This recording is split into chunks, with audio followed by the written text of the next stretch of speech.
আমি inter first ইয়ারের student ছিলাম। 3 মাসের জন্য এসেছিলাম। 27 বছর কখন হলো টেরও পাইনি। তো, এবছরই দেখা হচ্ছে ফেস্টিভ ছাড়া সোলজারের সাথে। আমি এক জীবনে শাকিব খান হতে পারলেই অনেক খুশি। আমার অন্য কিছু হওয়ার কোনো দরকার নেই। তো পাগল হয়ে গেলাম, কি হলাম, মাগুন মাগুন ধরিয়ে দিলাম, মরে গেলাম। হাওয়ায় উড়ছে, আমাকে উড়িয়ে দাও, সে উড়েই যাচ্ছে। এই ছবির মধ্যে দিয়ে রুশো আমাকে সবই শিখিয়ে দিয়েছে। একটা পিয়ানোর গান ছিল, কেউ বুঝতেই পারবে না যে আমি বাজিয়েছি না কে বাজিয়েছে, আসলে আমিই বাজিয়েছি। এই বছরই আরেকটা সিনেমা রিলিজ হচ্ছে, হচ্ছে সেটাও সান মোশন পিকচার্স এর সোলজার। কিছুদিনের মধ্যে আমরা ক্যামেরা ক্লোজও করব, আর অলরেডি সোলজারের লুক আবার নতুন করে সোলজার হচ্ছে। সো দেশের বাইরে বাকি শুটটা হবে। সো এবছরে ভেরি সুন সোলজার একটা চমৎকার একটা সুন্দর ছবি মানুষ দেখতে পাবে। সাবিলা তো ফাটিয়ে দিয়েছে বাবা। ইনফ্যাক্ট সাবিলা না, মানে যার জন্য সিনেমা আর কি, কি মীরা।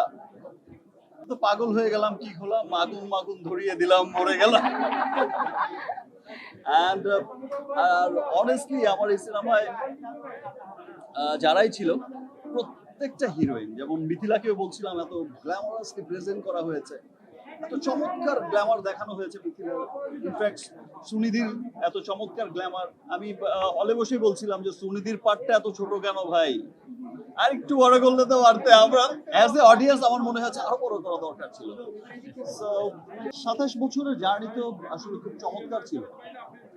আমি এর আগেও বলেছি, এখনো বলছি যে আমি যখন আমার ক্যারিয়ার শুরু করি, আমি ইন্টার ফার্স্ট ইয়ারের স্টুডেন্ট ছিলাম। 3 মাসের জন্য এসেছিলাম। 27 বছর কখন হলো টেরও পাইনি। কাজের মধ্যে দিয়ে এমনভাবে সময়গুলো পার হয়ে গেছে, জার্নিটা আসলে অনেক ভালো ছিল। তবে অনেক চড়াই উতরাই যে শুধু আমাদের সিনেমার মানুষ পার করেছে তা না। বিভিন্ন সময় দেশের বিভিন্ন ক্রাইসিস থাকে, বিভিন্ন কারণে আমাদের পুরো দেশই পিছিয়ে যায়, আবার তার মধ্য দিয়ে সিনেমাকে আমরা সবাই একত্রিত হয়ে যার যার সক্ষমতা দিয়ে আমরা চেষ্টা করি এগিয়ে নিতে। সো আমরা চেষ্টা করব আমাদের সিনেমা যেন সামনে আরো অনেক দূর এগিয়ে যায়, যে লক্ষ্যে আমরা সবাই কাজ করে যাচ্ছি, আপনারা সবাই কাজ করে যাচ্ছেন, এত পজিটিভলি কাজ করে যাচ্ছে। সমস্ত নেগেটিভিটি যত আছে সব নেগেটিভিটিকে পাশ কাটিয়ে আমরা সব পজিটিভ মানুষরা সামনে এগিয়ে যাব, ভালো ভালো কাজ করব, ইনশাল্লাহ আমাদের দেশের জন্য অনেক ভালো কিছু বয়ে নিয়ে আসবো। আমি এক জীবনে শাকিব খান হতে পারলেই অনেক খুশি। আমার অন্য কিছু হওয়ার কোনো দরকার নেই।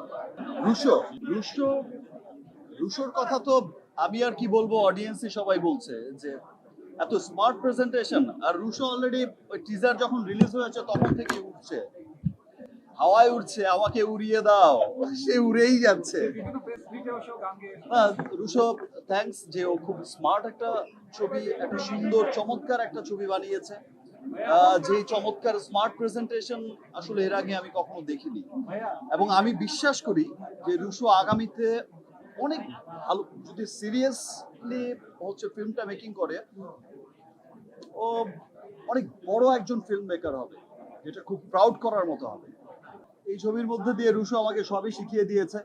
একটা পিয়ানোর গান ছিল, কেউ বুঝতেই পারবে না যে আমি বাজিয়েছি না কে বাজিয়েছে, আসলে আমিই বাজিয়েছি। অনেক প্র্যাকটিস করিয়েছে। গিটার বাজানোর গান ছিল, গিটারও বাজিয়েছি। গিটার একটা তো কিনেই দিয়েছিল আমাকে। সো একটা তো প্রিপারেশন ছিলই, দ্যাটস ওয়াই তো মানুষ খুব পছন্দ করছে।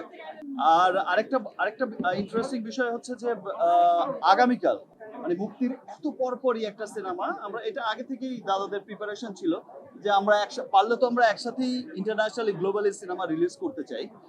তো এটা অলমোস্ট একসাথেই হচ্ছে গ্লোবালি, পুরো পৃথিবীময় যেখানে যেখানে স্টার্ট করতে পেরেছে, যতগুলো কান্ট্রিতে, নর্থ আমেরিকা থেকে শুরু করে ইংল্যান্ডও আছে, আর অস্ট্রেলিয়ার কি কি দেশ যেন আছে। সো অনেকগুলো দেশে আগামীকাল থেকে কিন্তু গ্লোবাল রিলিজ শুরু হয়ে যাচ্ছে। আবার বিশ্বাস যে গ্লোবাল অডিয়েন্সের সিনেমাটা অনেক ভালো লাগে। রকস্টার সম্পর্কে আমার যেমন শুধুমাত্র আমার ডিরেক্টর রুশো যেমন ব্রিলিয়ান্ট, এবং তার ওয়ার্কও ছিল ব্রিলিয়ান্ট ওয়ার্ক।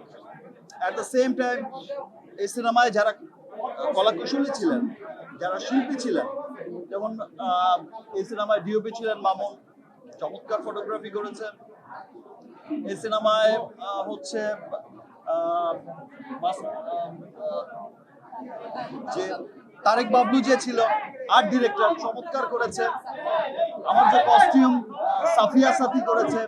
তো যারাই ছিল প্রত্যেকটা সেকশন, ইনফ্যাক্ট মিউজিক সানি চমৎকার মিউজিক করেছে, নীরব, তো প্রত্যেকেই যে এত ভালো ওয়ার্ক করেছে। আমার আজ তো একটা লিস্ট লাগবে সবার কথা যদি বলতে যাই। এই সিনেমার শিল্পী যারা ছিলেন প্রত্যেকটা ক্যারেক্টারে যারা যারা ছিলেন, তারেক ভাই চমৎকার অ্যাক্টিং করেছে। আমার রোজিয়াপা, আমার মা এত চমৎকার অ্যাক্টিং করেছে। তাছাড়াও প্রত্যেকটা ক্যারেক্টার, আমার দাদি দিলারা ম্যাডাম, তারপর আসলাম, সো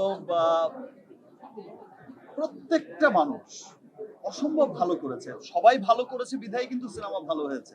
ইনশাল্লাহ আবার দেখা হবে, আবার একটা চমৎকার সিনেমা নিয়ে দেখা হবে। আবার এবছরই দেখা হচ্ছে ফেস্টিভ ছাড়া সোলজারের সাথে। Thank you.